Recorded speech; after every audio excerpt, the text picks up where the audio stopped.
राज्यों के लिए विशेष कुछ राज्यों के लिए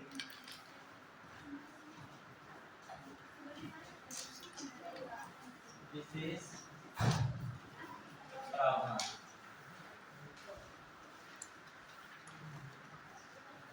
कुछ राज्यों के लिए विशेष प्रावधान है, ये टॉपिक है आपका। ठीक है, कुछ राज्यों के लिए विशेष प्रावधान, जैसा कि जानते होंगे कि हमने पढ़ाया था एक इससे पहले कुछ वर्गों के लिए विशेष प्रावधान। आज का टॉपिक क्या है? कुछ राज्यों के लिए विशेष प्रावधान। क्लियर? चलिए इसमें देखते हैं। जो कल एक क्वेश्चन आया था नागरिकता में, ठीक है, जो कल टॉपिक आया था नागरिकता संबंध में, तो वो यहीं से था। मतलब जो आर्टिकल 371 और आर्टिकल 371 के ऊपर जो भी टॉपिक थे वो यहीं से रिलेटेड थे। ठीक है, क्या मामला रहता है इसमें देखते हैं।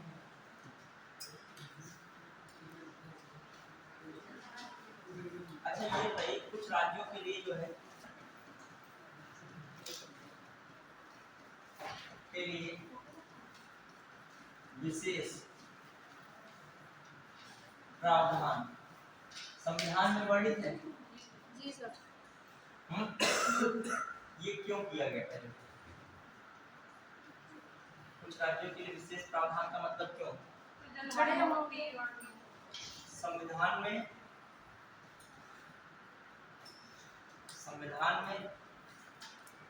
मूल संविधान में थे क्या? नहीं। तो कब जोड़ा गया? तो क्या संविधान में थे कि नहीं थे प्रावधान? फिर जो बात कहूँ, किस भाग से संबंधित है संविधान के? और जो है किन अनुच्छेद से संबंधित है? ठीक है, मतलब आर्टिकल। जो इन सब पॉइंट को ध्यान में रखा जाए। क्लियर? और जो है ये भाग। क्लियर? अब आ जाइए, बताइए पहली बात तो क्यों इनको जो है जोड़ा गया?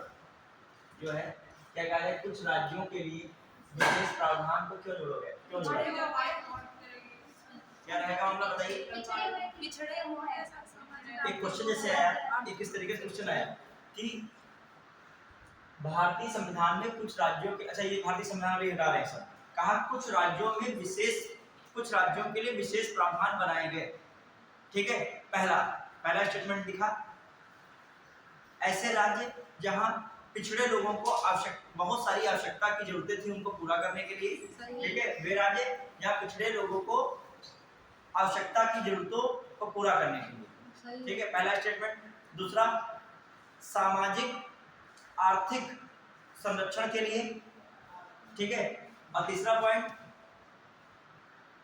ऐसे राज्य जहां पर शांति व्यवस्था स्थापित नहीं है वहां पर कानून के माध्यम से शांति व्यवस्था स्थापित करने के लिए। फिर अगला पॉइंट लिखा था, यह भारतीय संविधान में मूल रूप से वर्णित थे। इसमें से बताना था कौन सा जो है गलत है, इसमें क्या था, कौन सा गलत, कौन सा है गलत। ठीक है, तो ऐसे क्वेश्चन आते हैं। तो कोई भी टॉपिक पढ़ो तो ये जरूर ध्यान रखिएगा कि उसका मतलब क्या, क्यों से मतलब यहाँ पर आ रहा है कुछ राज्यों के लिए विशेष प्रावधान किया गया। सब क्यों को तो देखते हैं बाद में। देखते हैं संविधान में इनका कहाँ वर्णन किया गया। संविधान में बाद में जोड़ा गया है। क्या जोड़ा गया है देखिए, संविधान में क्या जोड़ा गया है, भाग, संविधान के भाग किसमें, भाग किस भाग में, 21। ऐसे लिखना 21। ठीक है, भाग 21 में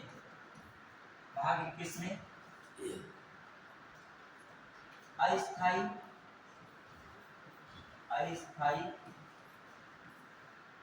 फिर संक्रमणकालीन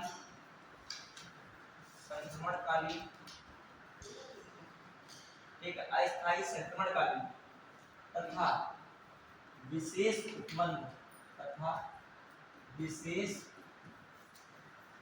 उपबंधों वाले अनुच्छेदों को, विशेष उपबंध वाले अनुच्छेदों को आर्टिकल 170, 370 के अलावा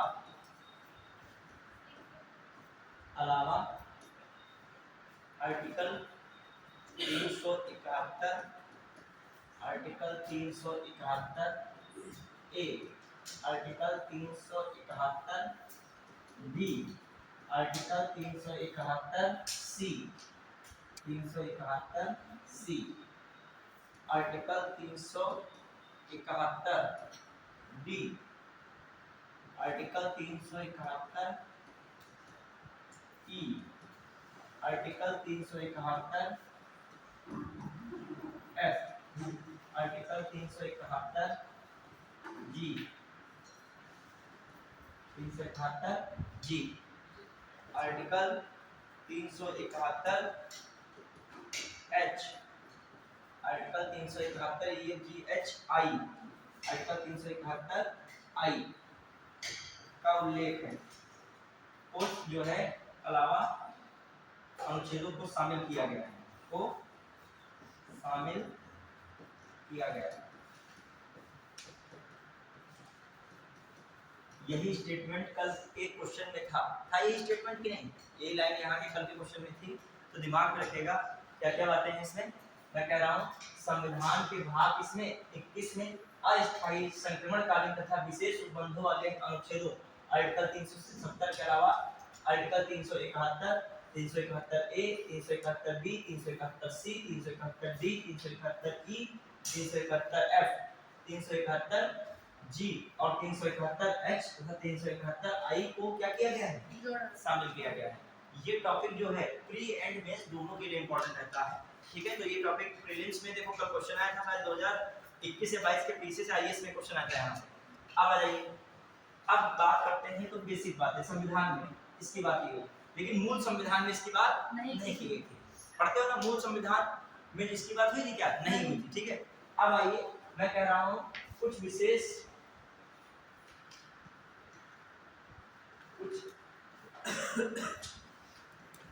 राज्यों के लिए विशेष प्रावधान की आवश्यकता क्यों, विशेष प्रावधान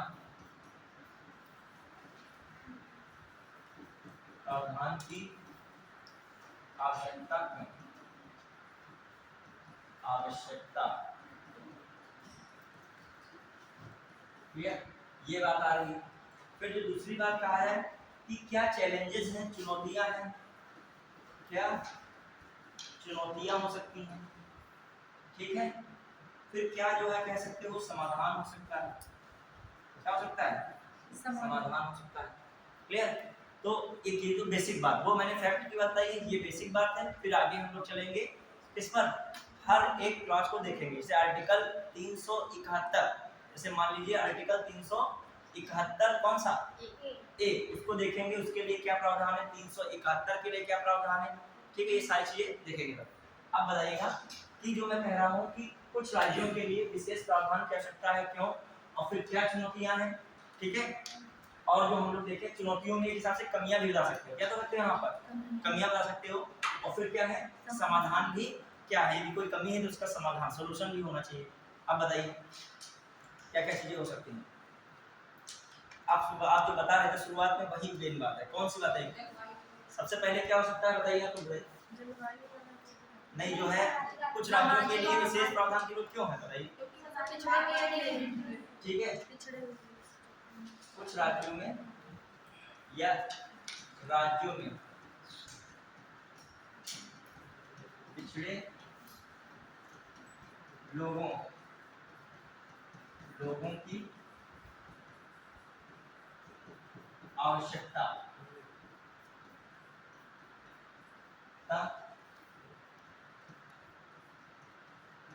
पूरी करने के लिए, आवश्यकता पूरी करने की, ठीक है। राज्यों में पिछड़े लोगों की आवश्यकता पूरी करने के लिए, एक बात ये हो गई, क्लियर। फिर अगली बात बताइए, जो है राज्यों में पिछड़े लोगों की आवश्यकता और क्या हो सकता है बताइए, आर्थिक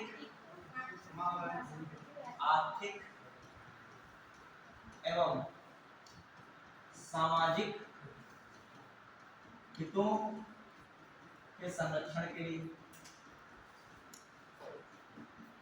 ठीक है। फिर हो गया आर्थिक और सामाजिक हितों के क्या है, संरक्षण के लिए। फिर जो देखा जाए बताइए और क्या हो सकता है, आर्थिक और सामाजिक हितों के संरक्षण के लिए। बताइए और क्या हो सकता है? बताइए क्या क्या चीजें हो सकती हैं?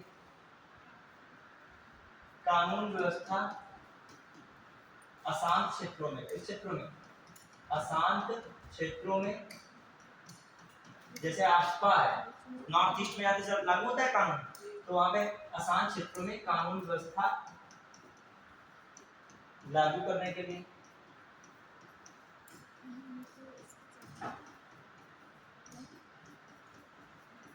ठीक है, लागू करने के लिए। फिर और बताइए अशांत क्षेत्रों में कानून व्यवस्था लागू करने के लिए और क्या हो सकता है? अशांत क्षेत्र में कानून व्यवस्था लागू करने के लिए और बताइए क्या हो सकता है? बताइए जनजातियों की संस्कृति, परंपराएं, भूमि संबंधित प्रावधानों के संरक्षण के लिए,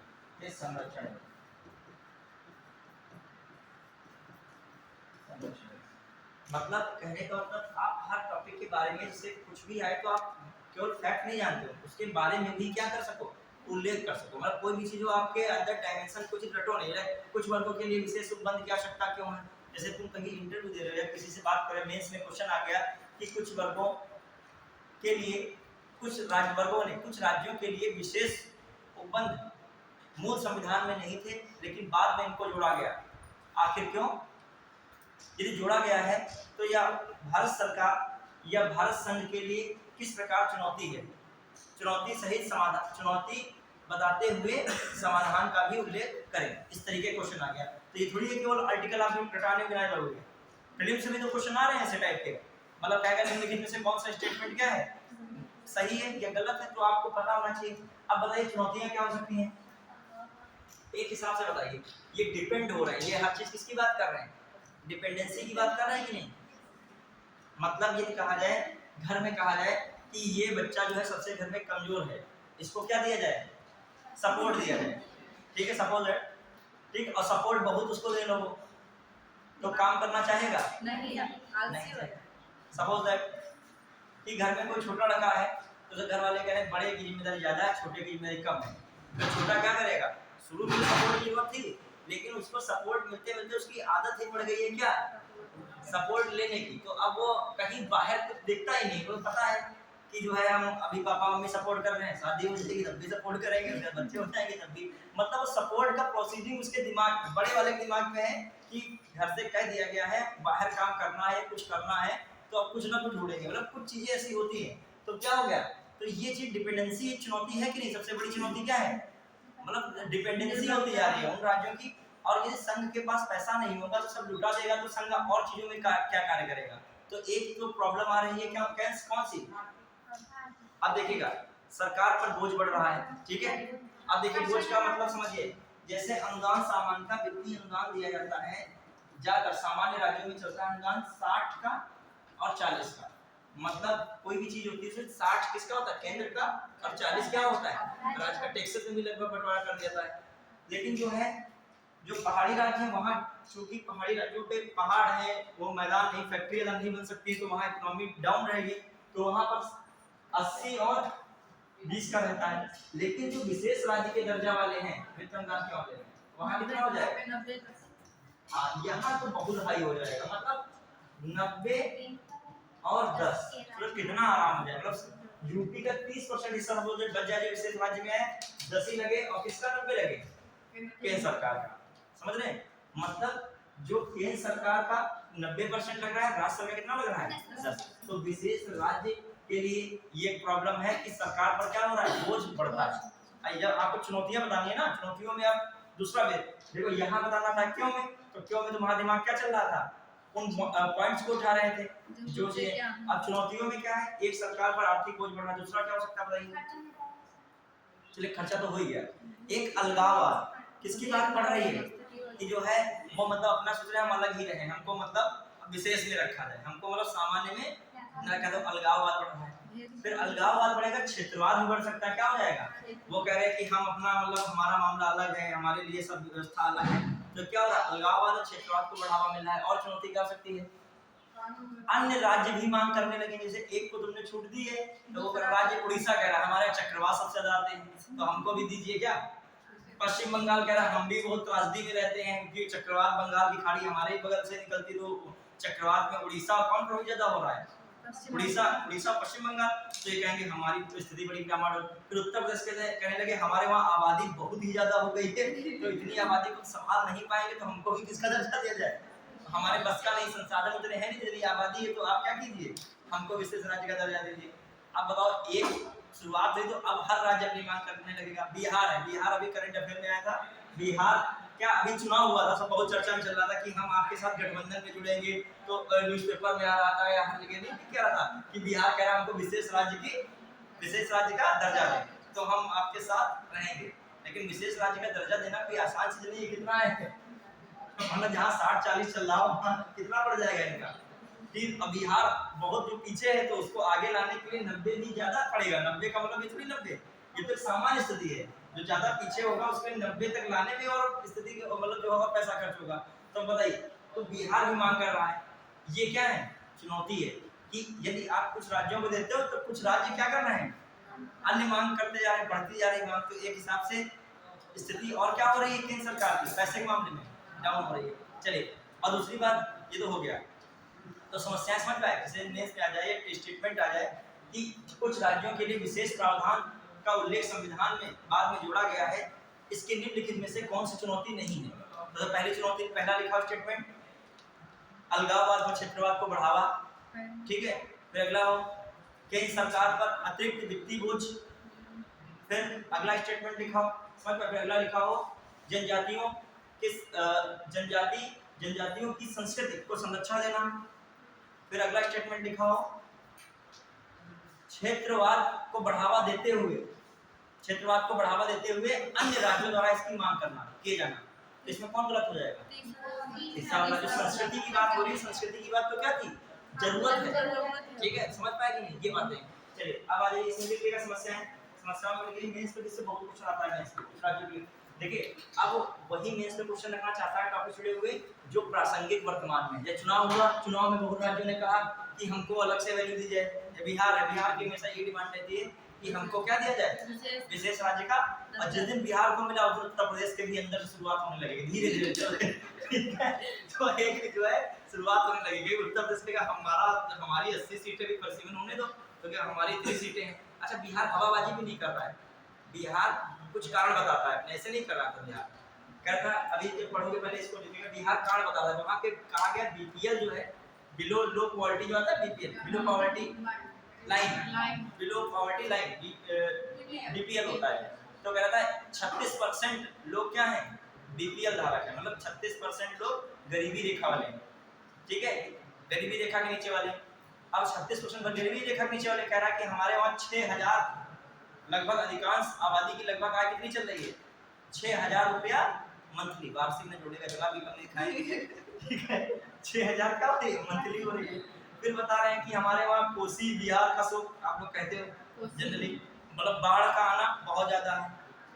अब देखिए, अब ध्यान दीजिएगा, बिहार है, ऐसे बिहार है, बिहार से काट के अलग कौन किया गया है, झारखंड किया गया है। देखिए एक चीज समझिए, झारखंड इनका सबसे प्रोडक्टिव एरिया था, सबसे बेहतरीन एरिया कौन था इनके पास, झारखंड। ठीक है, और वही काट के क्या कर दिया गया, अलग कर दिया गया। तो झारखंड का बिहार से क्या हो जाना, अलग हो जाना, बिहार के लिए बहुत पिछड़ेपन का कारण बन गया। जैसे अपने उत्तर प्रदेश से कौन सुकून में कट के अलग हो गया, 2000 उत्तराखंड कौन हो गया। तो उत्तराखंड भी अपने उत्तर प्रदेश के लिए बेहतर था, क्यों, क्योंकि उत्तर प्रदेश के पास फर्टिलाइज लैंड था, ये बढ़िया अनाज और बढ़िया मैदानी क्षेत्र। ठीक है, और टूरिज्म सेक्टर कौन था, उत्तराखंड। तो उत्तर प्रदेश की आय का स्रोत बहुत बड़ा था। अब उत्तर प्रदेश देखो, उत्तराखंड इतना पैसा लगाता समझना, तो भी कृषि नहीं डेवलप कर पा रहा है। उसकी राजधानी देहरादून जब पहुंचोगे तब लगेगा उत्तर प्रदेश का कोई जिला है। मैं उसकी वो इंसल्ट नहीं कर रहा हूँ, मैं कह रहा हूँ वो भी बहुत बढ़िया है, लेकिन उत्तर प्रदेश की इतनी, लखनऊ इतनी अच्छी खूबसूरत राजधानी है, मतलब बना है, इतना पैसा खर्च हुआ है लखनऊ में, उतना नहीं देहरादून में दिखेगा। क्यों, क्योंकि इनके पास इतना पैसा उत्तराखंड के पास नहीं है। मान लीजिए यूपी से जुड़ा होता उत्तराखंड, तो यूपी के पास पैसा बहुत है उस मामले में, विकास वगैरह चीजों के लिए बजट बहुत हाई फाई आता है, तो उत्तराखंड में भी चीजें और बढ़ाता और यहाँ के पर्यटन सेक्टर को क्या कर देता और बढ़ावा देता, तो यहाँ से और अर्निंग करता, और अर्निंग किसमें जोड़ता अपनी यूपी में जोड़ता। समझ रहे, तो अपने उत्तर प्रदेश। आप सोचिए नैमिष में आज करंट अफेयर आज पढ़ रहे होगे, आज कोई न्यूज़पेपर पढ़ा होगा, तो नैमिष का जो डेवलप किया जा रहा है चित्रकूट मॉडल पे, किसका मॉडल पे, चित्रकूट मॉडल पे। बल्कि चित्रकूट मॉडल में चित्रकूट पहाड़ी क्षेत्र है, अपना एक ऐसा क्षेत्र है मैदान, लेकिन प्रयास वही है। अब मान लीजिए उत्तराखंड मिला था तो क्या करते हैं, तो इनको पता था कि जो तो ऑलरेडी लोग वहां से बहुत हरिद्वार और बहुत चीजें जुड़े हैं, तो हम और डेवलप करें, तो वहां से क्या करें लोग और जुड़े। अब आइए इनके पास क्या था, जो झारखंड था, झारखंड के पास क्या था, मिनरल लैंड था। कौन था, कोयला खनिज, जैसे जितना भी लोहा कोयला ये सब कहाँ है था झारखंड में। इनके पास बचा है एग्रीकल्चर लैंड बचा है। कौन सा बचा, उत्तर प्रदेश में चलो एग्रीकल्चर लैंड है, गंगा नदी का प्रकोप आता है लेकिन इतना नहीं आता, यहाँ पर भी एग्रीकल्चर बची रहती है। यहाँ तो पूरा एग्रीकल्चर ध्वस्त हो जाता है जब बाढ़ आती है, तो बताओ एक इनके पास सहारा था, वो भी क्या होता है बेसहारा हो जाता है उससे, तभी मांग कर रहे थे बिहार के लोग। समझ रहे हो, इनकी भी मांग जायज है, ठीक है। चलिए अब आइए, तो इसमें लिख लेगा समस्याओं में, चुनौतियों में लिख लेगा। पहली चुनौती क्या है, चुनौती में पहले बताइए क्या है, पहली चुनौती में क्षेत्रवाद, पहले क्षेत्रवाद व अलगाववाद, क्षेत्रवाद व अलगाववाद,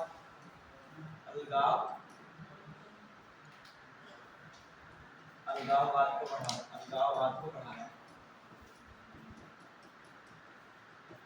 ठीक है, फिर आज दूसरी बात क्या हो सकती है, वित्तीय बोझ का बढ़ना, वित्तीय बोझ का बढ़ना,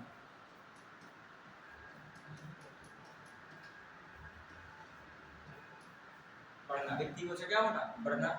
और क्या हो सकता है, वित्तीय बोझ का बढ़ना हो गया, अलगाववाद हो गया, क्षेत्रवाद हो गया, और क्या हो सकता है बताइए और चीजें क्या हो सकती हैं। अभी मैंने बताया था लोगों को, अन्य राज्यों द्वारा मांग हो सकती नहीं होगी, अन्य राज्यों द्वारा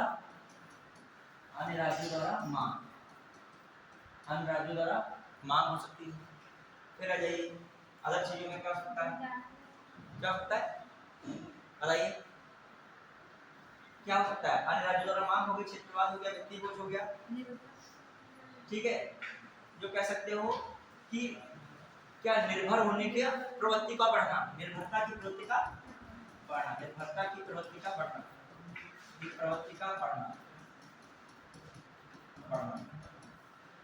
ये तो देसी बातें हो गई। अब आ जाइए क्या होता है कि देखिए जाए और क्या चीजें इंपॉर्टेंट है कि अब क्या क्या समाधान कैसे किया सकता है। समाधान आत्मनिर्भरता को बढ़ावा देना, आत्मनिर्भरता को बढ़ावा दिया जाए, ठीक है। फिर क्या करता है, एकीकृत आर्थिक नीति या आर्थिक नीति को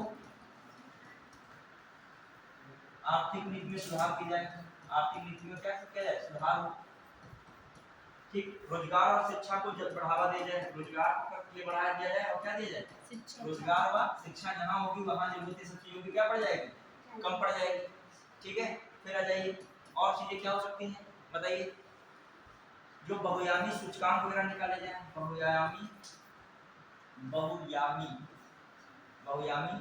सूचकांक, अभी बता रहा हूँ, बहुआयामी सूचकांक निकाले जाए। अब देखो बहुआयामी सूचकांक क्या कहते हैं, जैसे उत्तर प्रदेश ये आया था, उत्तर प्रदेश से संबंधित नीति आयोग की रिपोर्ट आई थी बहुआयामी गरीबी सूचकांक, तो उसमें कुछ बताया था उत्तर प्रदेश में लगभग 4 या 5 कुछ आबादी गरीबी रेखा से क्या हो चुकी है, बाहर निकल चुकी है, ठीक है। तो उत्तर प्रदेश की बहुत सारी कितना बताया गया था, उत्तर प्रदेश में कितने लोग मतलब गरीबी रेखा से बाहर हुए हैं, मिलियन में कुछ था, मतलब कहने का मतलब कितना था, देखिए कहने का नीति आयोग समझना, कहने का मतलब ये है नीति आयोग है, कौन आयोग है, इसका मतलब समझिए तो करंट अफेयर चेंज हो जाएगी।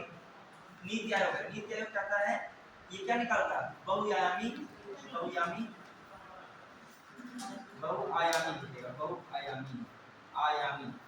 गरीबी सूचकांक निकालता है, गरीबी सूचकांक निकाला, ठीक है, इससे क्या हुआ, रियल गरीबी का आकलन लगा, उसी हिसाब से क्या हो रहा है, यहाँ पे जरूरत है कि नहीं है, समझ पा रहे हो कि नहीं। तो इस सूचकांक की भी जरूरत पड़ती है, नीति आयोग निकालता है, क्या रखेगा, जो पूछा जाए ये सूचकांक कौन निकालता है, नीति आयोग।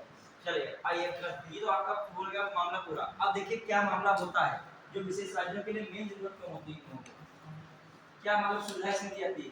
एक तुमको वित्तीय अनुदान दिया था, क्या दिया था इनको, वित्तीय अनुदान मिलता है,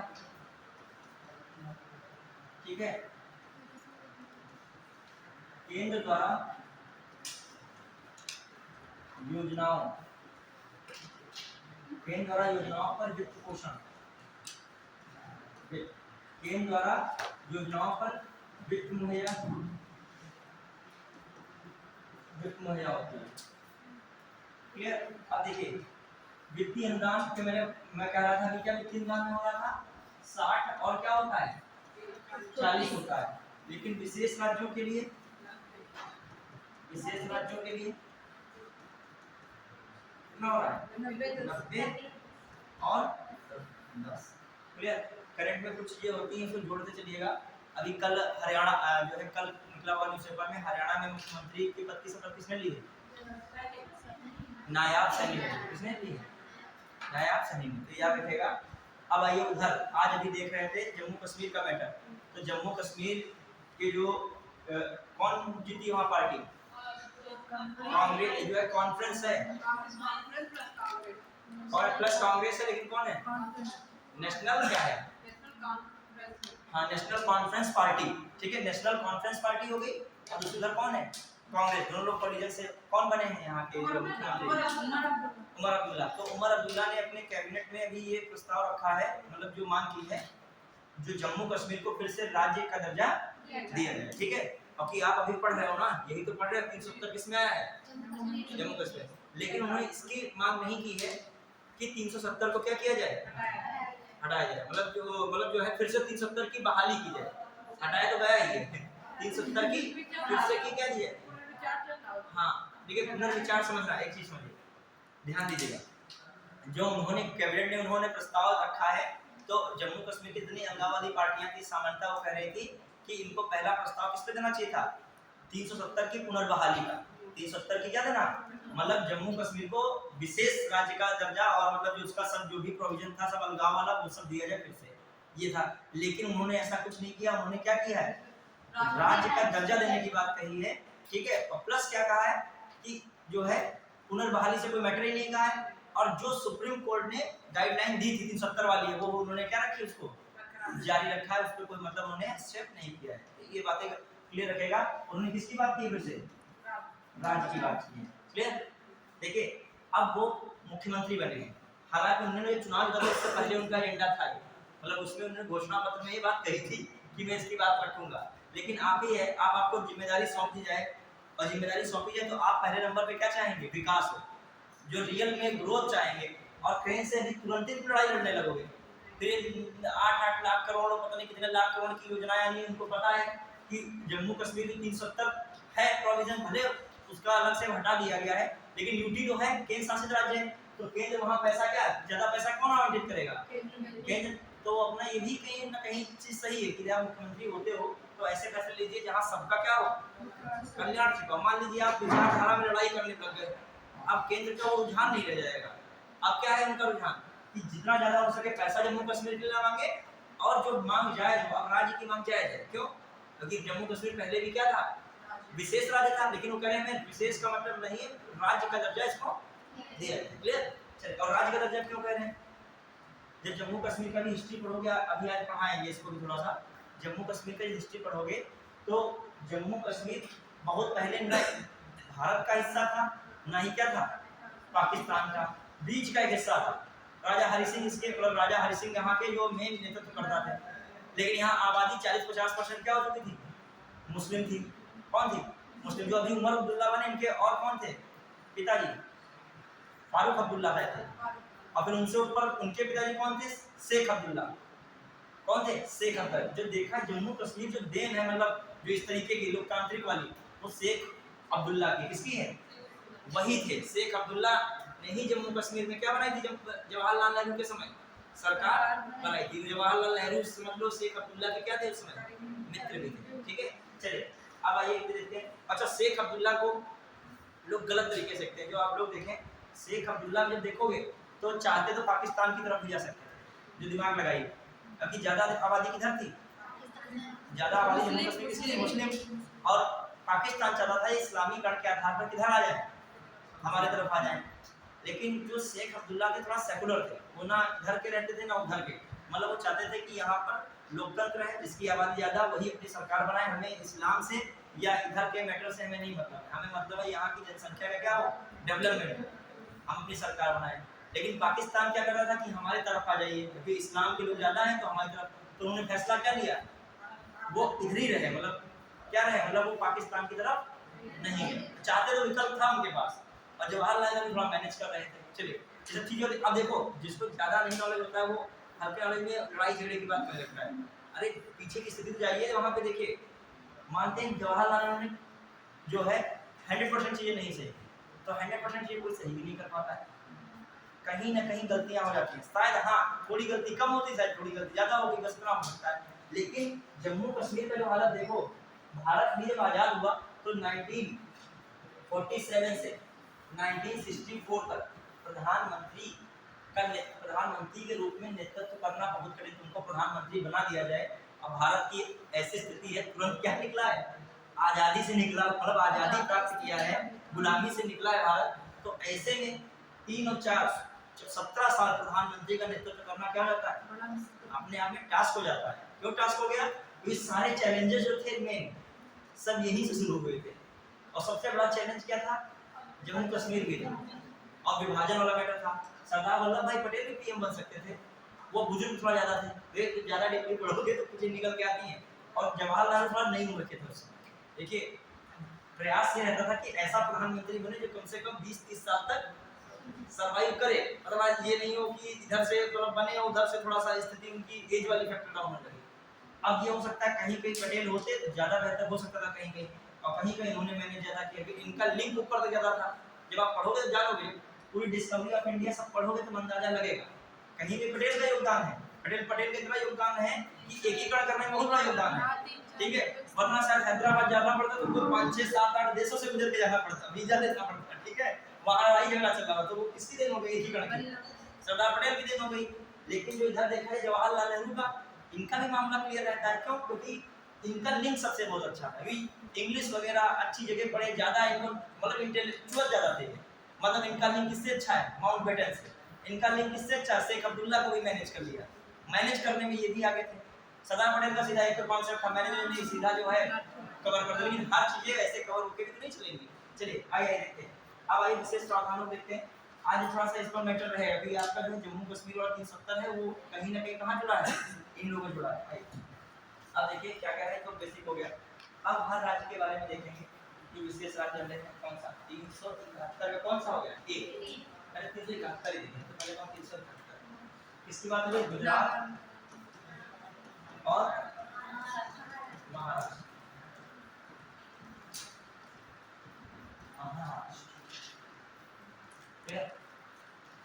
गुजरात और महाराष्ट्र को देखिए 371 ए आर्टिकल में है। अब देखो आपने भी पढ़ा होगा, एक बार पूरे लिख रहा हूँ, 371 ए, 371 अभी 71 ही लिखा, ए लिख दिया, ए में कौन है, नागालैंड। एक बार लिख के याद भी कर लेगा, फिर एक एक करते हैं।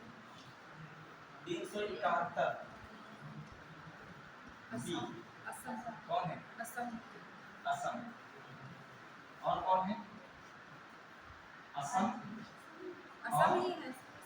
हाँ असम। अच्छा इधर असम के साथ हालांकि दूसरा पढ़ेंगे हम, जोड़ा भी बना के कैसे पढ़ेंगे वो बताएं। जब हम लोग असम के पढ़ेंगे तो मणिपुर असम को साथ साथ देंगे, इनको दो को साथ लेते हैं, इसको अलग रखते हैं, इनको अलग साथ साथ मणिपुर। जो प्रावधान बनाए गए लगभग दोनों के लिए सेम बना दिए गए प्रावधान, अभी देखोगे। फिर आइए अगला 371 का कौन है, आंध्र प्रदेश, आंध्र प्रदेश और तेलंगाना, और कौन है, तेलंगाना, आंध्र प्रदेश और तेलंगाना। फिर आइए आर्टिकल 371 डी हो गया, आर्टिकल 371 ई, ठीक है, कौन है? विश्वविद्यालय आंध्र प्रदेश विश्वविद्यालय। आंध्र प्रदेश के लिए केंद्रीय विश्वविद्यालय।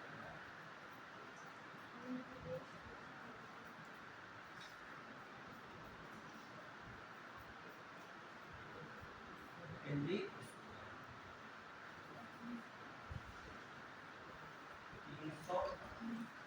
DEF सिक्किम कौन हो गया? सिक्किम सिक्किम। मिजोरम मिजोरम सिक्किम जी के लिए कुछ प्रावधान है। जी से मिजोरम होगा सर ने DFG कौन हो गया? मिजोरम मिजोरम हो गया।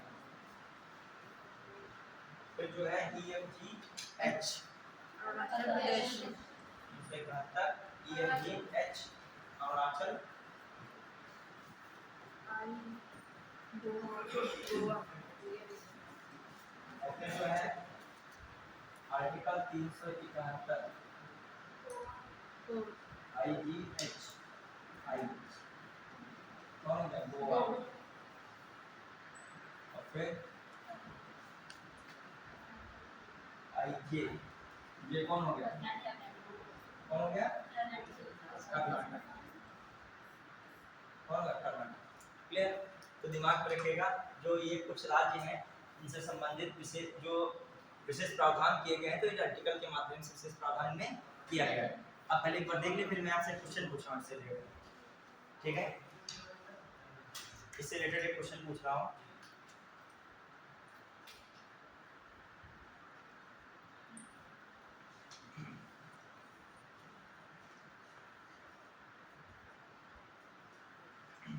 हाँ बताइएगा आप लोग, एक मिलान कीजिएगा, लिखिए सामने सामने लिखिएगा उसमें।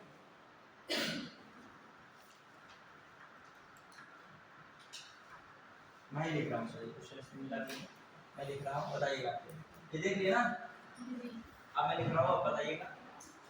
आर्टिकल 300 कॉपी मत देखिएगा, शर्त है कॉपी नहीं देखना है आपको, बस बताना है इसमें। ठीक है, बिना ऐसे क्वेश्चन आते हैं कि कौन सम्मिलित है कौन सम्मिलित नहीं है, और बोलिएगा नहीं, इससे पूछूंगा वही बताएगा, बोलिएगा नहीं। आप लिखना चाहिए, लिख लीजिए, चाहे से लिख लीजिएगा, बोलिएगा नहीं। और उसी आर्टिकल पे लिखोगे तो ऊपर देख ही लो, रहने दो। अभी दिखाई पड़ जाएगा, मैंने नहीं दीजिए। ठीक है, बाद में लिखिएगा। एक क्वेश्चन आया था इस तरीके से,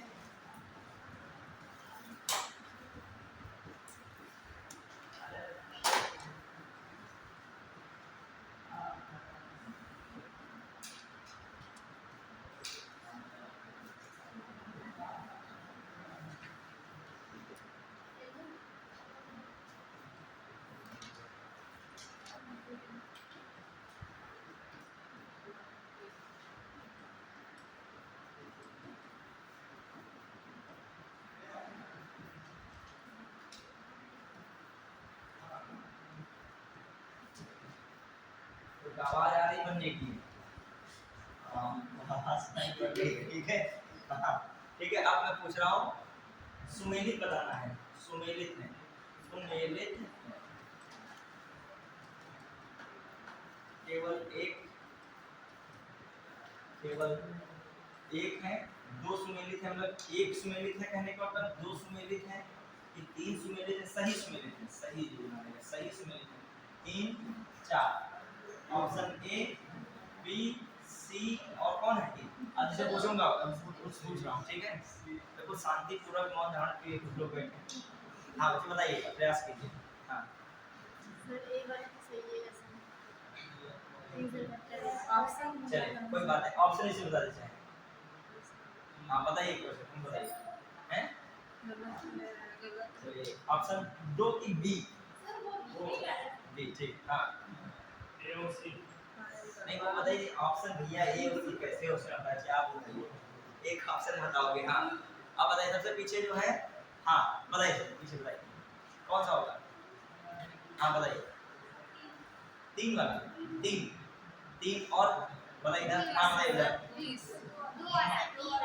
अच्छा मैंने सबको सेम पढ़ाया है, तो क्यों सब लोग सेम नहीं ला रहे? कुछ लोग सच जा रहे हैं, इसे क्या हमने बता दिया इसमें हैं?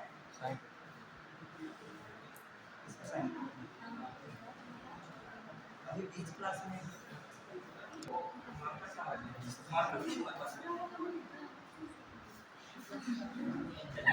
हाँ चलिए क्लियर है, चलिए पढ़ते हैं। हाँ आइए, तो जैसे अब जैसे सिंपल है, तो अभी तुरंत पढ़ा है पांच बार, तो कौन सा ऑप्शन वाला दोस्त बताइए। लेकिन ये जो मतलब ए में असम का है, ए का मतलब असम में थोड़ी होता है, ए का मतलब था नागालैंड, नागालैंड, तो यहाँ क्या होना चाहिए, नागालैंड होना चाहिए। ठीक है, ये तो बात खत्म हो गई। फिर 371 ई में कर्नाटक लिखा है, कर्नाटक का मतलब क्या है, आंध्र प्रदेश केंद्रीय विश्वविद्यालय की बात हो रही है, तो ये भी क्या हो गया, गलत, ये भी गलत। फिर आगे 371 में गुजरात और महाराष्ट्र है, बिल्कुल है, सही है।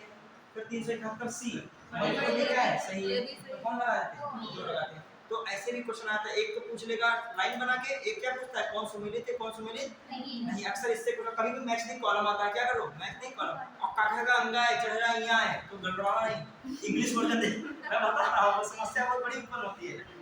हाँ वो काका का अंगा हिंदी में काका का अंगा ही लिख के आता है, ठीक है, तो आप क्या देखोगे इंग्लिश जाओगे, कहाँ जाओगे, और मैंने यहाँ तक गारंटी है काका का भी कुछ बताओ तो उसमें सर काम नहीं चला गया, चा नहीं समझ पाए आपका मतलब, तो कहाँ चले जाइए उसमें इंग्लिश वर्जन में भी स्मार्टनेस होती है, कुछ ये हिंदी में नहीं समझ आती किससे करोगे, इंग्लिश में। चलिए अगला है, अगर आप हिंदी की माध्यम किताब पढ़ रहे हो, आप काका अगर बोलने लगे, फिर एबीसीडी लिख रहे हो काफी गेज में पहले, मतलब उधर लिखा है एबीसीडी, तुम उधर बनाने में टाइम वेस्ट कर रहे हो।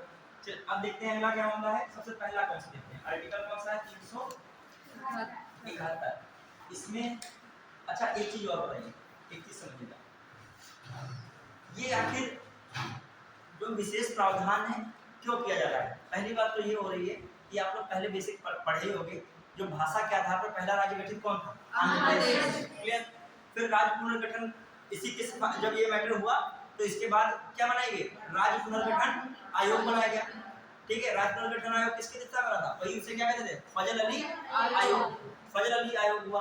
तो उसी आयोग की आगे चल के सिफारिश पर, जो जानते हो कि नहीं बेसिक, मतलब हमारा कहने मतलब कि क्यों आखिर ऐसी चीजें आई। 1953 में पहला राज्य कौन गठित हुआ, आंध्र प्रदेश, हर चीज का बेसिक रूल आना चाहिए, ठीक है। आंध्र प्रदेश, ठीक है, पहला राज्य कौन गठित हुआ, आंध्र प्रदेश। फिर दूसरी बात देखें, आंध्र प्रदेश हुआ, फिर उसके बाद हम लोग देखते हैं एक और चीज, आंध्र प्रदेश किसके आधार पर गठित हुआ, भाषा के आधार पर, भाषा आधारित प्रथम राज्य कौन था, आंध्र प्रदेश। फिर जो देखते हैं आंध्र प्रदेश के बाद 1953 में ही क्या बनी थी, कौन सा आयोग बना था, फजल अली आयोग, कौन बना, फजल अली आयोग बना, फजल अली आयोग बना। और फजल अली आयोग को ही अब देखिए फजल अली आयोग क्या कहते हैं, राज्य पुनर्गठन आयोग, याद आया कुछ भी नहीं, आयोग इसमें कौन था, फजल के अध्यक्ष थे, सदस्य कौन थे,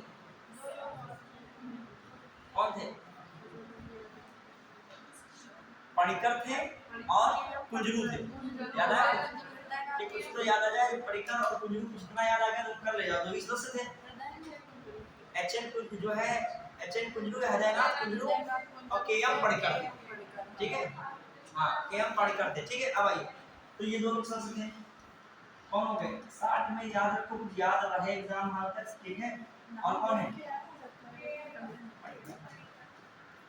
अब एक चीज आई, इसने भी रिपोर्ट कब सौंपी थी, कब सौंपी थी इसने भी रिपोर्ट, ये भी जुड़ा है इससे थोड़ा सा, बताइए कब, 1956 में तो आया था, रिपोर्ट इसने कब सौंपी थी। अब कहीं जो आप एक नोट्स बनाइएगा, कॉपी पर अपने लिखिएगा, कहीं भी हो सारे आयोग लिख लिया करिए, कौन जो भी आयोग आए, जैसे दिलीप सिंह भुरिया का आयोग आया था, कब आयोग का गठन किया गया था, दिलीप सिंह भुरिया वाला पूछो तो वही 2002 में, 2004 में रिपोर्ट आई थी, ठीक है, यही तो था।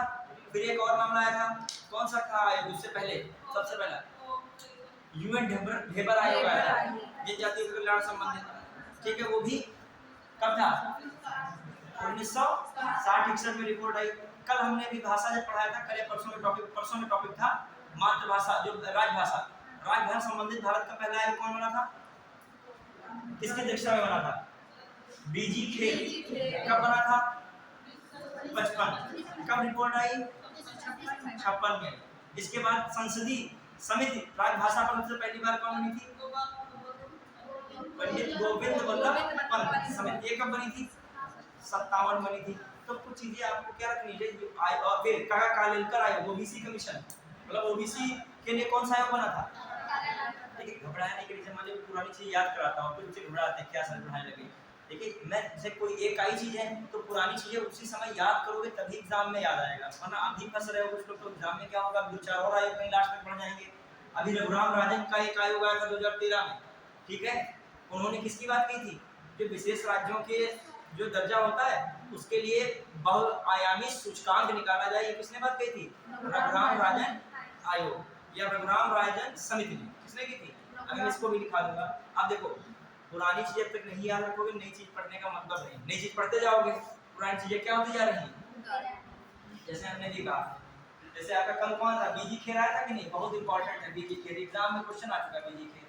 बीजी खेर आयोग आधे जाने नहीं पाएंगे बीजी खेर आयोग है क्या, ये क्या था? राज, देखो ज्यादातर जो अध्यक्ष होते हैं उन्हीं के नाम पर क्या होता है, आयोग का नाम होता है। फिर इसके बाद जो है संसदीय समिति आई थी, इसकी बात कौन सी संसदीय समिति? पंडित गोविंद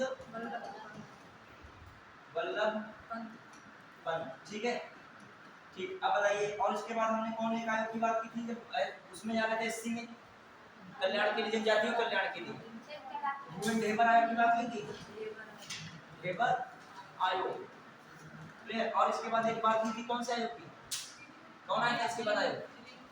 दिलीप सिंह भूरी आयोग, दिलीप सिंह भूरी आयोग ने 4-5 बार लिखते रहोगे दिमाग में अंकित हो जाएगा, सेट हो जाएगा। फिर एक और था, एक और आयोग आया सबसे इंपॉर्टेंट, काका कालेलकर। और सबसे इंपॉर्टेंट इधर कौन आया था आयोग? बीपी मंडल।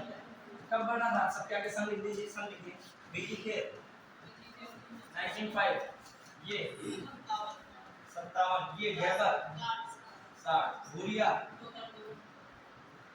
कालेलकर बताइए 1900, बीपी मंडल वाला 1979 था, कौन था 1979, ठीक है। तो ये आयोग, अभी मैं एक और आयोग की चर्चा कर रहा हूँ। अभी मैंने कौन सा आयोग बताया, फजल अली आयोग, फजल अली आयोग, इसे देख लिया कई बार काम आती है। फजल अली आयोग जब कोई कहीं क्वेश्चन आए दिमाग में बना रहेगा। अभी से मैंने पूछा, आप लोग नहीं बता पाइए, मैंने पढ़ाया है, टॉपिक याद कीजिएगा, मैंने पढ़ाया है इसको, कहीं आया था चर्चा में उसी समय केंद्र राज्य संबंधित राज्यों की स्थापना में। फजल अली आयोग का मैंने कब बनाया था, 1953 में बना। रिपोर्ट कब इसने दी थी, 55 में, अभी तो मैंने बताया 55, क्योंकि ये तो याद ही करना पड़ेगा, क्योंकि ये क्या था, राज्य पुनर्गठन, राज्य पुनर्गठन, पुनर्गठन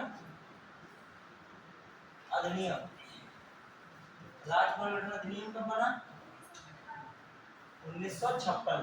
अब यहाँ पे पहुंचे हैं, राज्य पुनर्गठन अधिनियम 1956।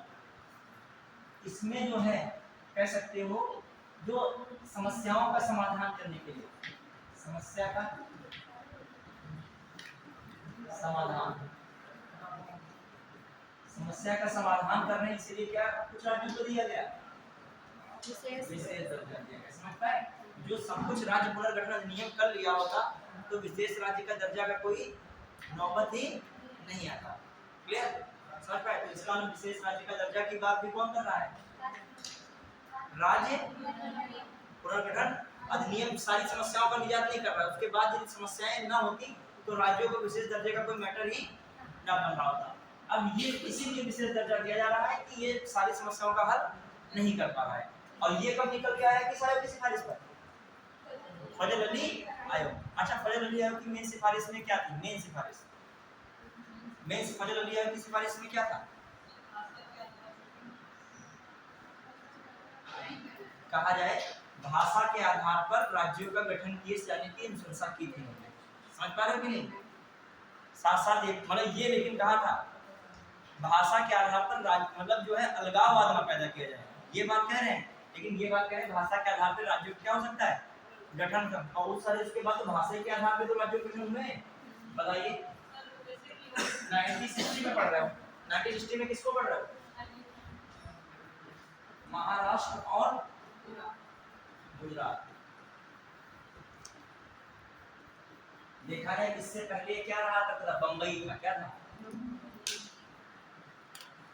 जो देखे हो हम लोग 1960 से पहले क्या था एक क्षेत्र बम्बई, जिसमें गुजरात भी आता था और कौन आता था, महाराष्ट्र भी आता था। बाद में देखा जाए भाषा के ही आधार पर मराठी वाला राज्य कौन हो गया, महाराष्ट्र, और गुजराती साथ साथ हिंदी को मानने वाला राज्य कौन हो गया, गुजरात हो गया। समझ पाए कि नहीं?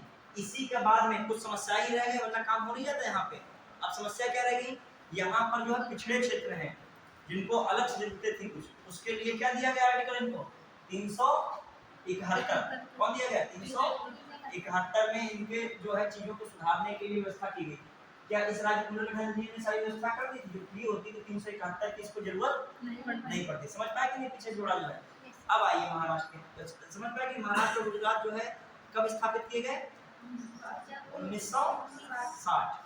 ये जो नहीं ये 371 ये नहीं बता रहा है कि 1960 में स्थापित किए गए, ये किसके अनुसार चल रहा था मामला, क्योंकि इन्होंने बता दिया था भाषा के आधार पर भी राज्यों को क्या किया सकता है। अब भाई बहुत सारे राज्य भाषा के आधार पर बने।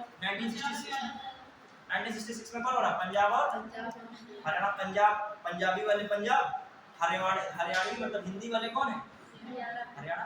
चलिए अब आइए ना जो है अब क्या है 371 विशेष।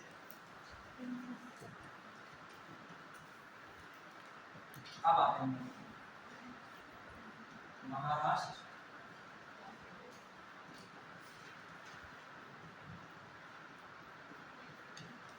देखिए महाराष्ट्र में क्षेत्र विदर्भ, कौन क्षेत्र, विदर्भ है, और दूसरा क्षेत्र कौन है, मराठावाड़ा है। कौन है, मराठावाड़ा है। ठीक है, तो ये क्षेत्र हो गया। अब जो ये क्षेत्र है ठीक, और इधर गुजरिए कहाँ के, महाराष्ट्र। ठीक है, और दूसरे क्षेत्र हम देखते हैं सौराष्ट्र,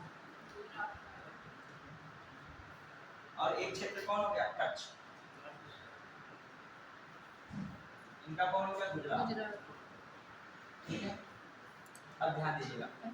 पहली बात तो इसके लिए विशेष प्रावधान क्या कहा गया कि राष्ट्रपति महाराष्ट्र और गुजरात के मामले में राज्यपाल को कुछ शक्तियां देता है। समझ रहे हो, मतलब समझना, इसमें क्या कहा गया, राष्ट्रपति द्वारा महाराष्ट्र और गुजरात के कुछ मामलों के लिए राज्यपाल को क्या दी गई है, शक्तियां दी गई। किसके द्वारा दी गई है, राष्ट्रपति द्वारा। पहली बात तो हो गई, ये इसके अंतर्गत विशेष बातें हैं, हर राज्य के लिए ऐसा नहीं है राज्यपाल को शक्तियां दी जाए। फिर दूसरी बात, जो इनका विदर्भ क्षेत्र है और इनका कौन है, मराठावाड़ा क्षेत्र है, ये बहुत पिछड़े हैं, और एक सौराष्ट्र है और एक कौन है, कच्छ है।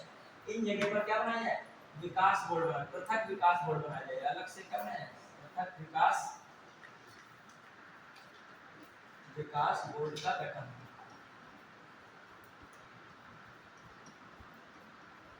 विकास बोर्ड का क्या हो, गठन, पृथक विकास बोर्ड का गठन होना चाहिए।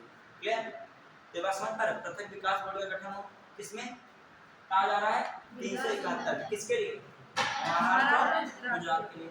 फिर जो बात कही जा रही है, जो ये विकास बोर्ड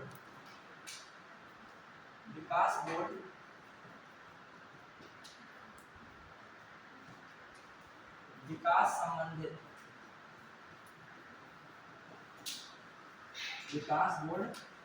संबंधित रिपोर्ट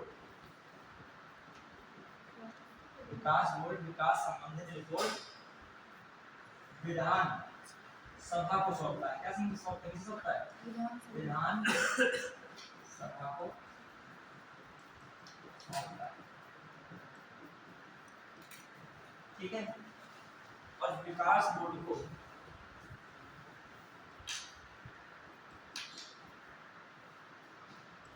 विकास के लिए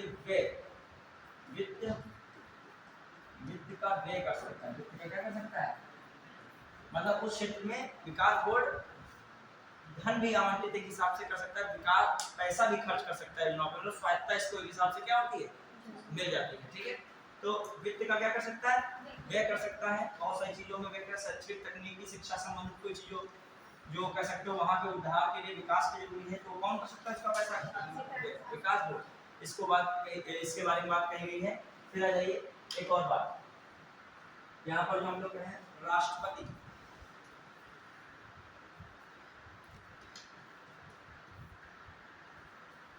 राष्ट्रपति द्वारा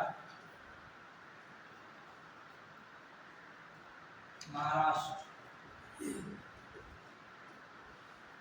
और गुजरात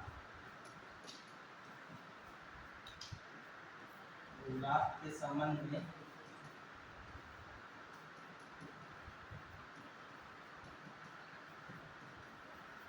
राज्यपाल को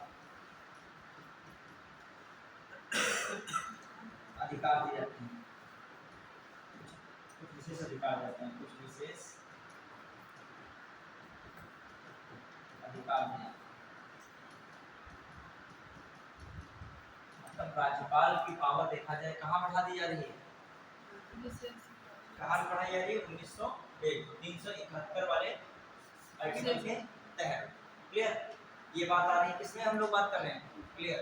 371 कौन है, महाराष्ट्र और गुजरात। कुछ ध्यान नहीं रखना, मेन पॉइंट यही है कि 371 में क्या दिया है, महाराष्ट्र और जो है आपका गुजरात दिया है। इसकी जो स्थापना पिछले तक कब हुई थी, 1960 में हुई थी। दूसरी बात, इसमें एक विदर्भ क्षेत्र है, मराठावाड़ा जो है मराठावाड़ा या मराठावाड़ ये क्षेत्र है हिंदू के लिए, और यहाँ पर कच्छ और कौन है, सौराष्ट्र है। हिंदू क्षेत्रों के लिए क्या बनाया जाए, विकास बोर्ड बनाया जाए। विकास बोर्ड अपना प्रतिवेदन राष्ट्रपति राज्यपाल को नहीं सौंपेगा, कहाँ सौंपेगा, ध्यान रखना, किसको सौंपना है, विधानसभा को। और कहा जा रहा है राष्ट्रपति द्वारा बहुत सारी चीजें शक्तियां जो महाराष्ट्र और किसके, गुजरात के लिए किसको सौंप दी जाती हैं, राज्यपाल को। तो यहाँ पर राज्यपाल पावरफुल हो जाता है, खासकर जब आप देखोगे विशेष राज्यों के मामले में, तो ज्यादातर पावर्स के मामले में देखा है राष्ट्रपति और कौन रहता है, राज्यपाल। अब एक क्वेश्चन से देखते हैं, आपसे जुड़ा हुआ से पूछ रहे हैं, जो होता है तो बताइएगा, चल जाए बस। चलिए ये डालिएगा अगला आर्टिकल 371 एक में कौन है, नागालैंड। 371 डालिएगा नागालैंड में।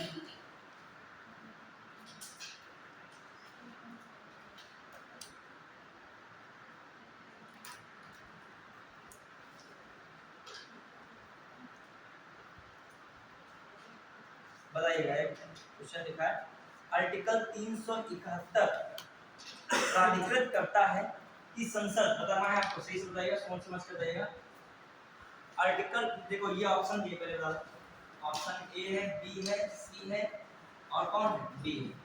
ठीक, इसमें दिया है केवल एक, केवल दो, एक और दो, और क्या है, नन ऑफ दीज, ना तो एक ना तो दो। ठीक, केवल एक, केवल दो, दोनों नहीं, ना तो एक है ना तो। स्टेटमेंट ध्यान सुनेगा, दो ही सेंटेंस दिए हैं। पहला स्टेटमेंट दिया है अनुच्छेद 371, कौन सा आर्टिकल, आर्टिकल 371, ठीक है, प्राधिकृत करता है कि संसद महाराष्ट्र और गुजरात के लिए विशेष प्रावधान हेतु राज्यपाल को शक्तियां दे। ठीक है, क्या लिखा है, संसद, संसद क्या करता है, महाराष्ट्र व गुजरात के लिए विशेष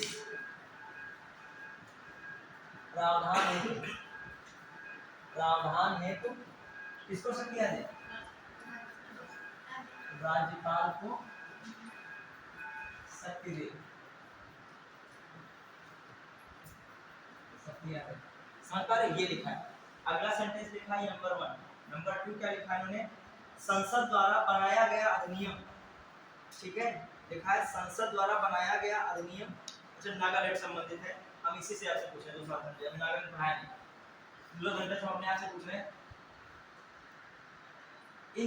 इन राज्यों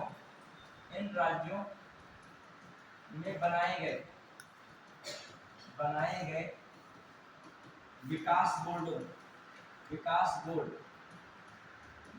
बोर्ड अपना प्रतिवेदन राज्यपाल को सौंपते हैं,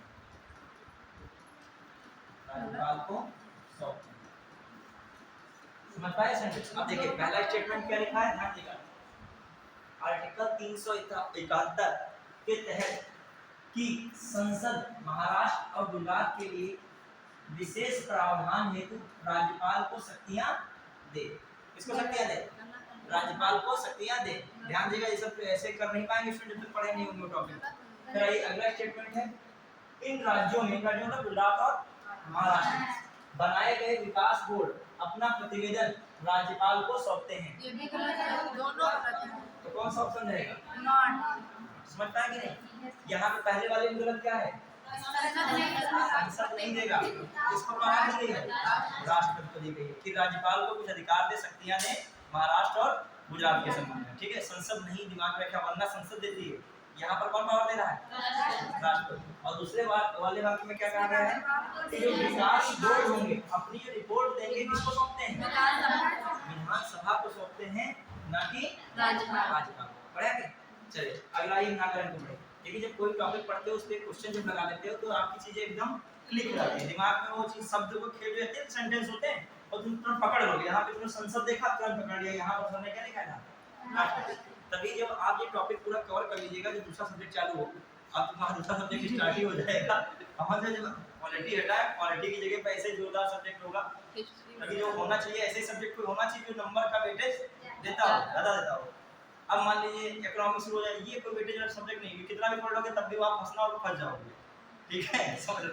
ये क्वालिटी में तुमने मेहनत की है तो तुमको मेहनत का फायदा मिल सकता है कि वो चीज़ें आएंगी, जितनी चीज़ें तुमने समझ चुके हैं फैक्ट वाली कॉन्सेप्ट वाली हो जाएंगी।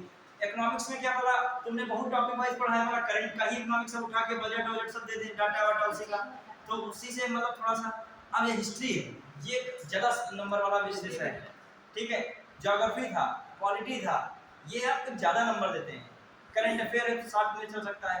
ठीक है, अब देखिए अब पॉलिटी हमारी एक क्लास, मतलब ये इसके बाद एक क्लास है, उसके बाद एक ही क्लास शायद है, जो कुछ उसमें बचा होगा सबका शेष उसको हम लास्ट में मंडे को शायद हो वो भी सबके क्लियर हो जाएगी।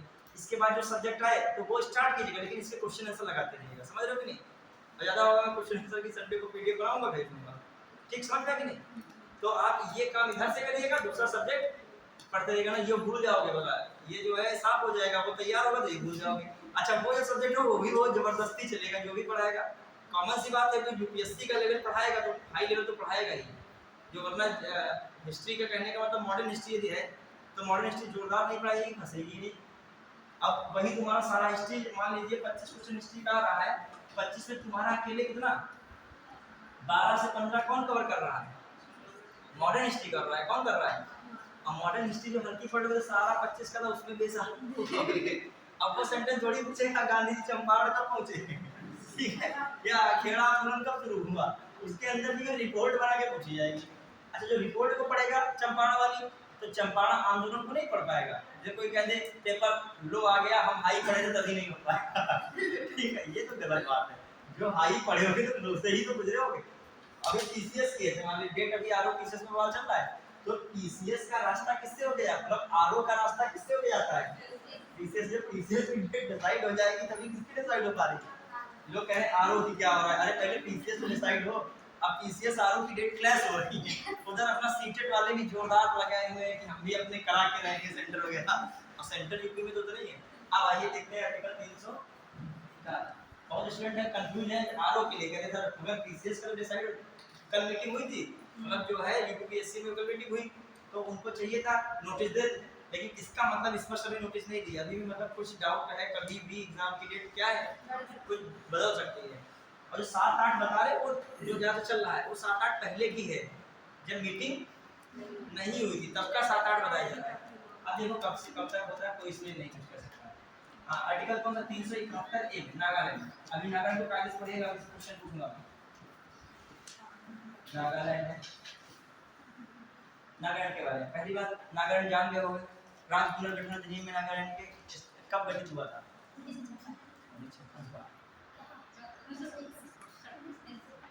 1963। नागालैंड कब बना था? 63 है कि नहीं बताइए, याद आया कि नहीं? 1963 क्लियर। अब आइए नागालैंड के बारे में। अब इसके संबंध में एक लाइन लिखेगा, नागालैंड के संबंध में संसद तब तक कानून नहीं बना सकती है, लिखेगा नागालैंड के संबंध में संसद तब तक कानून नहीं बना सकती है जब तक नागालैंड के संबंध में संसद कानून तब तक नहीं बना सकती है जब तक नागालैंड की विधानसभा द्वारा नागालैंड की विधानसभा द्वारा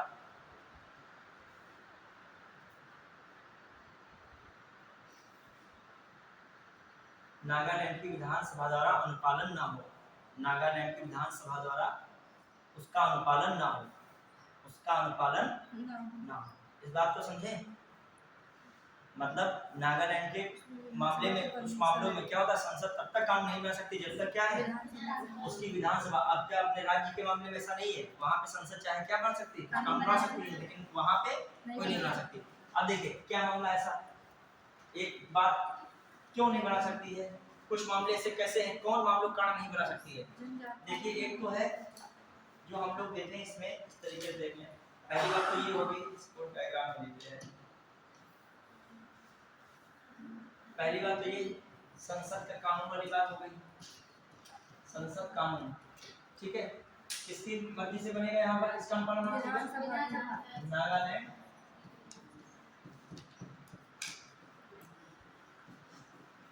विधानसभा। सबके संबंध में अलग अलग स्टेटमेंट है, ठीक है। फिर आ जाइए अगला सेंटेंस क्या कह रहा है, अगली बात क्या है इसमें, ये क्यों ऐसा कह रहा है, एक और पावर दी है राज्यपाल को, कौन सी पावर दी है, नागाओं का उपद्रव जब तक शांत नहीं हो जाता है तब तक कानून का उत्तरदायित्व राज्यपाल को जाता है। किसको दिया जाता है, राज्यपाल। कानून का उत्तरदायित्व कौन संभालेगा, राज्यपाल, ठीक है, ये भी समझ लेगा।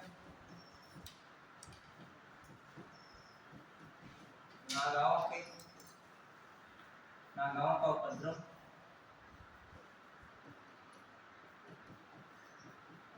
समाप्त होने तक, नागाओं का उपद्रव समाप्त होने तक राज्य में कानून का दायित्व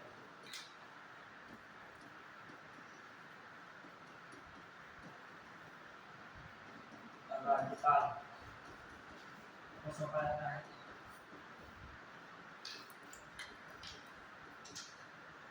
फिर एक कार्य क्वेंसांग जिला है, क्वेंसांग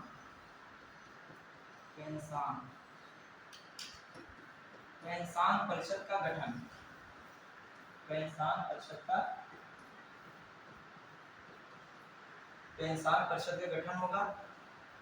उस क्वेंसांग परिषद में 35 सदस्य, कौन कितने सदस्य होंगे, लगभग 35 सदस्य, और ये कौन मनोनीत करेगा, राज्यपाल द्वारा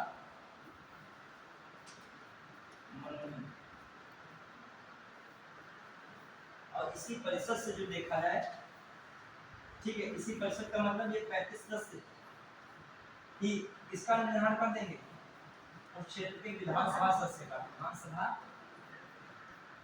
सदस्य का निर्धारण कौन करेगा, ये 35 सदस्य ही करेंगे। कौन करेगा, 35 सदस्य।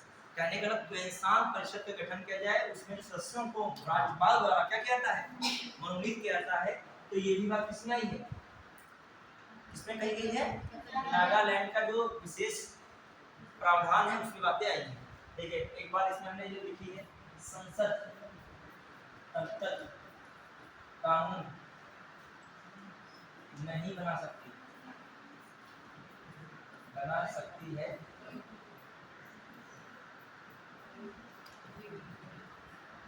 जब तक नागालैंड विधानसभा द्वारा उसका अनुपालन ना हो, उसका अनुपालन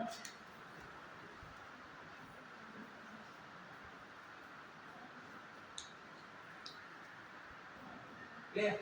अब आ जाइए, अच्छा ये ऐसा क्यों रखा गया, ये क्यों बात आ रही है, बात इसकी क्यों आ रही है, नागाओं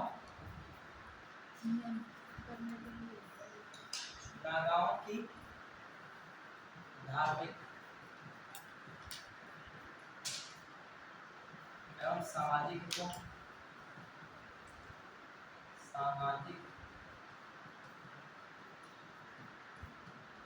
की बात हो रही है। कानून और क्या हो, प्रक्रिया वहां पर उनके अनुसार रहे, अपने अनुसार ना कर दी जाए। ठीक है, उनकी जो रूढ़िगत रूढ़ी या नियम है, उनके परंपराएं हैं, परंपरा में हस्तक्षेप ना हो। इसलिए जो है ये बातें कही जाती हैं, किसके अनुपालन से सब चीजें रहेंगी, विधानसभा, नागा विधानसभा से। इसीलिए अनुपालन करना जरूरी है कि नागा विधानसभा समझेगी कि हमारे ऐसे कोई कानून नहीं बन रहे जो नागाओं के धार्मिक और जो सामाजिक है उसमें मामले में इंटरफेयर हो रहे हैं। यह कहा जाए कि जो कानून और प्रक्रिया है नागा से संबंधित, उनका तो नहीं कोई प्रभाव हो रहा है, रूढ़ या परंपराएं जो नागाओं संबंधित चल रही हैं तो उनका तो नहीं कोई क्लैश हो रहा संसद के मामले में। ये तभी नागालैंड की विधानसभा कानून पास होने देगी जब देखेगी इनमें तो कोई मैटर नहीं हो रहा, कोई दिक्कत इनमें तो नहीं हो रही, इसीलिए बात की गई। क्लियर पढ़े? तो भाई नागालैंड के विषय में, नागालैंड में मोटा क्या जानेंगे, 2-3 पॉइंट जो सारे बहुत डीपली पढ़ोगे तो सब भूल जाओगे। अभी भी कहाँ तक आना है हम लोग को, जे तक आना है। कहाँ तक आना, जे तक। अब देखिए पहली बात कौन सी इंपॉर्टेंट है, 371 ए में संसद नागालैंड के संबंध में कानून तभी बनाएगी जब नागालैंड विधानसभा द्वारा उसका अनुपालन किया जाएगा। फिर आ जाइए दूसरी बात, नागालैंड में जो नागाओं के उपद्रव जब तक शांत नहीं होते तब तक की कानून व्यवस्था का उत्तरदायित्व तो किसके हाथ में रहेगा, राज्यपाल को, मतलब कानून की मिलाई राज्यपाल को सौंपी जा रही है नागालैंड में। फिर आइए तीसरी बात मैंने कि क्वेंसान जो परिषद है गठन किया जाएगा किसके द्वारा, राज्यपाल द्वारा। लगभग कितने सदस्य रहेंगे, चुने नहीं जाएंगे, क्या होंगे, मनोनीत किए जाएंगे और उन्हीं द्वारा विधानसभा का सदस्य वहीं से क्लियर कर दिया जाएगा। ठीक है, अब आइए कुछ और बात, परिषद को यहाँ पर स्वायत्ता भी दी जाती है, पावर्स परिषद को मिलती है, इसीलिए यहाँ पर रखा गया। अब स्टेटमेंट एक क्वेश्चन पूछे, पहला इसमें बताना, 2 ही सेंटेंस में पूछेंगे, बताना है इसमें से कौन सही है, केवल एक, केवल 2, एक और 2, ना तो एक ना तो 2, इस तरीके का ऑप्शन होगा। ठीक है, बताएगा नागालैंड विधानसभा से, विधानसभा के चुने हुए सदस्यों की एक समिति का गठन राष्ट्रपति द्वारा किया जाता है। फिर अगला स्टेटमेंट, नागालैंड के संबंध में संसद तभी कानून बना सकती है जब नागालैंड विधानसभा द्वारा उस संबंधित मामले का अनुपालन किया गया हो। बताइए इसमें केवल एक सही, केवल 2 सही, ना तो एक ना तो 2। पहला ही गलत है, दूसरा वाला क्या है, सही। जो ये वाली बात जो हम बना के दिए, ये जो आगे वाले में नहीं लगता है, जो मैंने कहा है विधानसभा के चुने हुए सदस्यों द्वारा एक समिति का गठन करा जाएगा किसके द्वारा, राष्ट्रपति द्वारा, वो अगले वाले में पॉइंट है। ठीक है, अब लिखिएगा अगला, तो कौन सा आपका आर्टिकल 371 का बी, एंड इसी में दोनों से कुछ ही मिलती है, सी।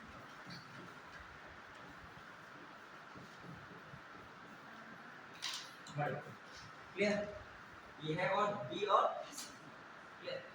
अब आ जाइए देखते हैं अगला, देखिए इसमें क्वेश्चन कोई नागालैंड पे और है।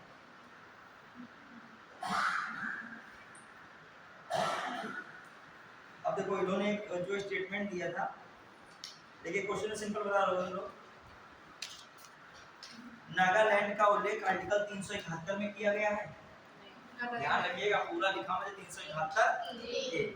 फिर आ जाइए अगला सेंटेंस है, संसद द्वारा बनाया गया अधिनियम तब तक नागालैंड पर लागू नहीं होगा जब तक राज्य विधानसभा द्वारा इसका अनुमोदन न किया जाए।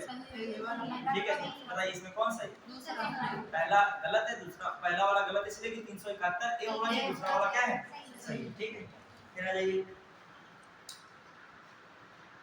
बताइएगा, ये भी अच्छा क्वेश्चन है, संसद द्वारा निम्न मामलों के संबंध में बनाया गया अधिनियम ठीक तब तक नागालैंड पर लागू नहीं होगा।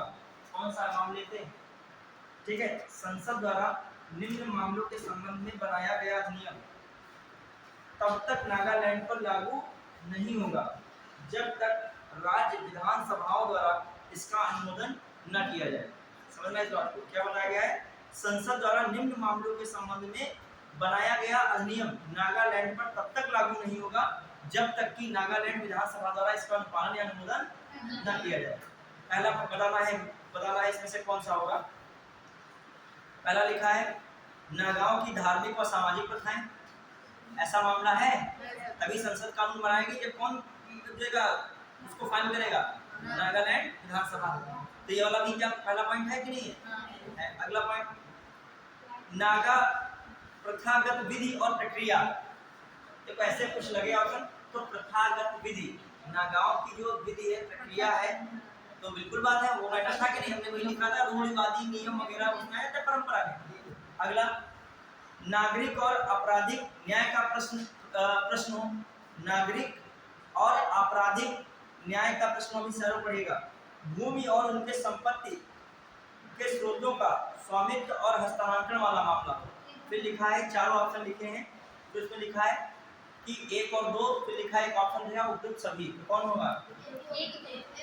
सभी हो जाएंगे, उपयुक्त सभी होगा। देखिए बच्चों, हमने भूमि की बात नहीं की थोड़ा सा, आप देखिए समझे रूढ़ एवं परंपरा में से एक अच्छा भूमि की बात नहीं जानने की समझेगा, तो हमने शुरू में ही लिखा था विशेष राज्यों को आखिर क्यों विशेष राज्य दिया जा रहा है, भूमि वाला मैटर होता है कि नहीं। देखो अभी मान लीजिए रूढ़ और परंपरा भूमि दिया जाएगा कहीं पे, अभी मान लीजिए वो कह रहे हैं हमारी परंपरा है कि हम किसी को अपनी जमीन नहीं बेचेंगे, तो परंपरा में बात नहीं आ गई। बहुत सारे ऐसे काम बने होते हैं कि वहां पर आप जाके जमीन नहीं ले सकते हो डायरेक्ट लोगों से, तो क्या है होती है रूढ़िया।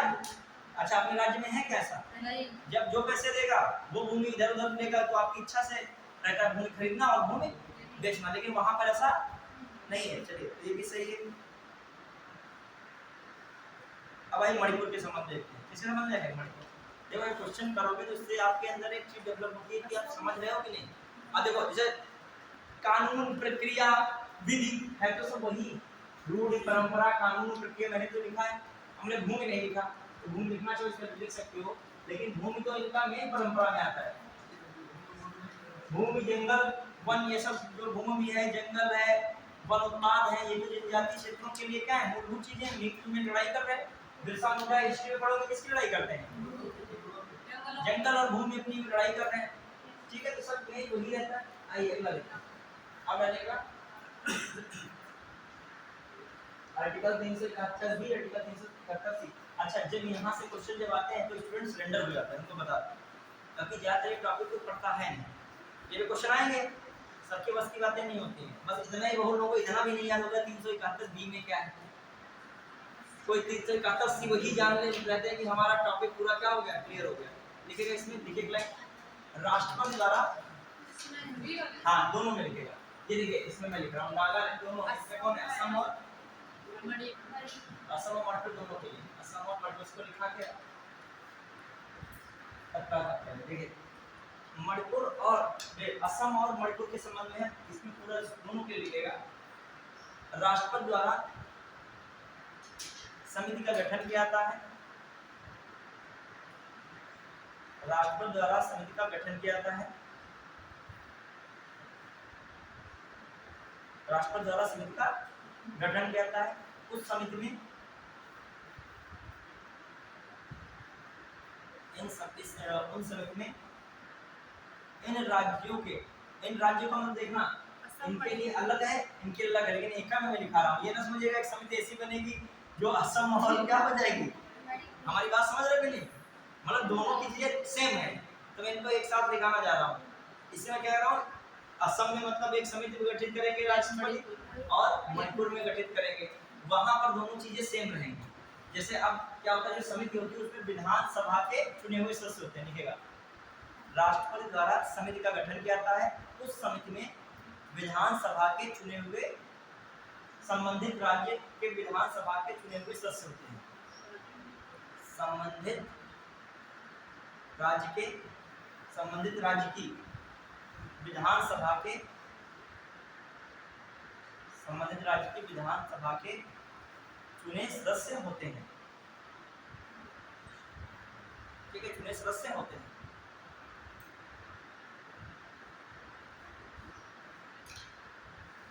अगला लिखिएगा नीचे पॉइंट, समिति के कार्य संचालन का दायित्व, समिति के कार्य संचालन का दायित्व, समिति के कार्य संचालन का दायित्व, समिति के कार्य संचालन का दायित्व राज्यपाल का होता है। समिति के कार्य संचालन का दायित्व राज्यपाल का होता है। राज्यपाल का होता है। इसका होता है, इसका समिति का कंट्रोल और रिप्रेजेंट कौन करेगा? राज्यपाल करेगा। ठीक है, राज्यपाल का होता है। फिर अगला पॉइंट बढ़ेगा, तीसरा पॉइंट, राज्यपाल पहाड़ी क्षेत्रों के प्रशासन संबंधी रिपोर्ट, राज्यपाल पहाड़ी क्षेत्रों के प्रशासन संबंधी रिपोर्ट को राष्ट्रपति को सौंपता है। राष्ट्रपति को सौंपता है।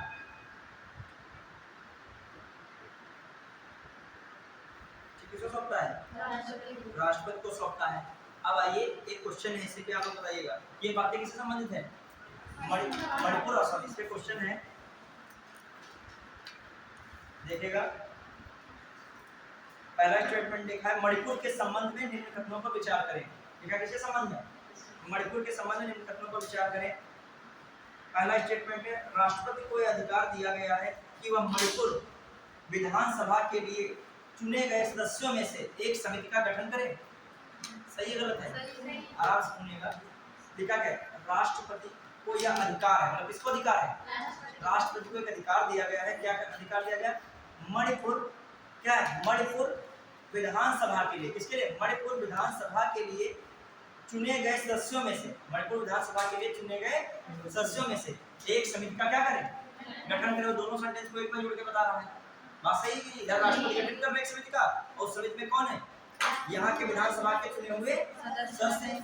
फिर अगला स्टेटमेंट, इस समिति का उचित कार्य सुनिश्चित करना राज्यपाल का विशेष उत्तरदायित्व है।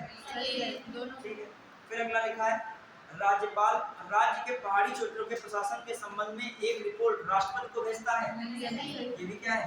सही है। फिर लिखा है, असम के लिए आर्टिकल 371 बी में विशेष प्रावधान है। सही है, ये भी बी में ही है। असम के लिए बिल्कुल सही है, मणिपुर नहीं है, इसमें असम बोला है। ठीक है, ये क्या है? अगला अलग सेंटेंस लिखा तो उपयुक्त सभी है।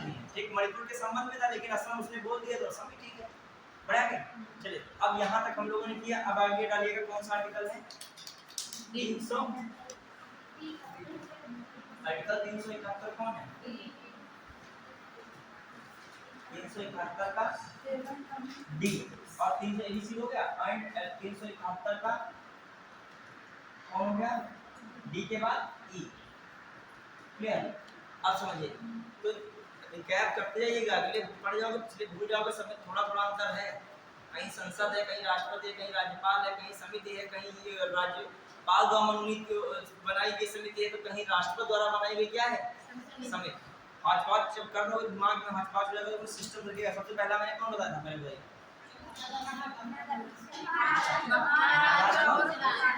उसमें स्पष्ट एकदम कहा गया था, क्या मेन मैटर था कि वहां पर जो है राष्ट्रपति द्वारा तो बहुत सारी शक्तियां किसको सौंपी जाएंगी? राज्यपाल को सौंपी जाएंगी। मामला ये था। दूसरी बात वहां निकल के क्या रही थी? वहां क्वेश्चन में क्या था? संसद द्वारा सौंपे थे, लेकिन किसका सौंपे थे? राष्ट्रपति। फिर दूसरा सेंटेंस क्या निकला? वहां पे कुछ क्षेत्र थे, जैसे विदर्भ थे, मराठवाड़ा था, महाराष्ट्र में, तो क्या बनेगा? पृथक विकास बोर्ड बनाया जाएगा। और गुजरात में किसके लिए? सौराष्ट्र और कच्छ के लिए पृथक विकास बोर्ड। एक था। कब गठन हुआ था इनका? 1960 में गठन हुआ था। किसका? महाराष्ट्र और गुजरात का। फिर आ जाइए अगला, कॉपी देख के कुछ लोग बताते हैं। ठीक है, आर्टिकल 371 का ए में क्या मिला था?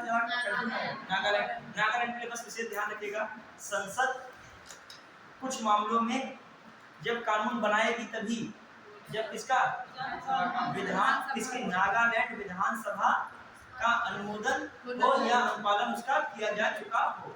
यदि नहीं होगा तो उन मामलों में संसद कानून नहीं बना सकेगी, या बनाएगी तो लागू हो नहीं होगा। क्लियर? ये किसको पावर दी गई है? ये विशेष पावर है 371 में ए में किसको दी गई है? अच्छा, वो कौन से प्रावधान होंगे जिनमें ऐसे कानून लागू नहीं हो पाएगा संसद का बिना इनकी अनुमति के हिसाब से देखा जाए? नागाओं के संबंध में है मैटर, जो उनके कह सकते हो सामाजिक और परंपरा में कोई मैटर है, यदि नागाओं के कोई रीति रिवाज संबंधित मामला हो, भूमि संबंधित मामला, विधि संबंधित मामला हो, तो इससे संबंधित मामला में क्या है, क्लियर है कि नहीं? फिर आ जाइए अगला कौन सा है 371 कौन सा बी है, वो हो गया बी और सी में बताई थी। अच्छा एक और चीज थी नागालैंड में, बताइए नागाओं का जब तक उपद्रव शांत नहीं होता है तब तक कौन कानून का दायित्व संभालेगा, राज्यपाल। तो इंसान विवेक परिषद बनेगी कहाँ बनेगी, नागालैंड में। कौन उनके सदस्यों को मनोनीत करेगा, राज्यपाल। क्लियर? देखो इतना टॉपिक को जब पढ़ा करो दिमाग में भर लिया करो कि तुम नहीं भी पढ़ो मान लीजिए आगे चल के तो संबंधित क्वेश्चन आए टॉपिक से तो आप थोड़ा बहुत क्या करो भर ले, सब एकदम गोला कर दो, एकदम देखे एकदम छोड़ दिए, ठीक है। फिर 371 कौन सा है, बी और सी में बस इतना स्पष्ट रखना है कि यहाँ पर जो राष्ट्रपति क्या बनाएगा, कोई समिति का गठन करेगा तो उस समिति में कौन रहेगा, इन राज्यों के संबंधित विधानसभा के चुने हुए सदस्य होंगे और इस समिति का संचालन लेकिन राष्ट्रपति नहीं करेगा, कौन करेगा, राज्यपाल करेगा। प्लस राज्यपाल ही क्या सौंपेगा, पहाड़ी क्षेत्रों के प्रशासन संबंधी रिपोर्ट किसको सौंपेगा, राष्ट्रपति। तो ये बातें हम लोगों ने यहाँ तक की हैं। अब जो अगले टॉपिक में 371 डी है, 371 ई में आंध्र प्रदेश तेलंगाना और ई में केंद्रीय विश्वविद्यालय, ठीक है।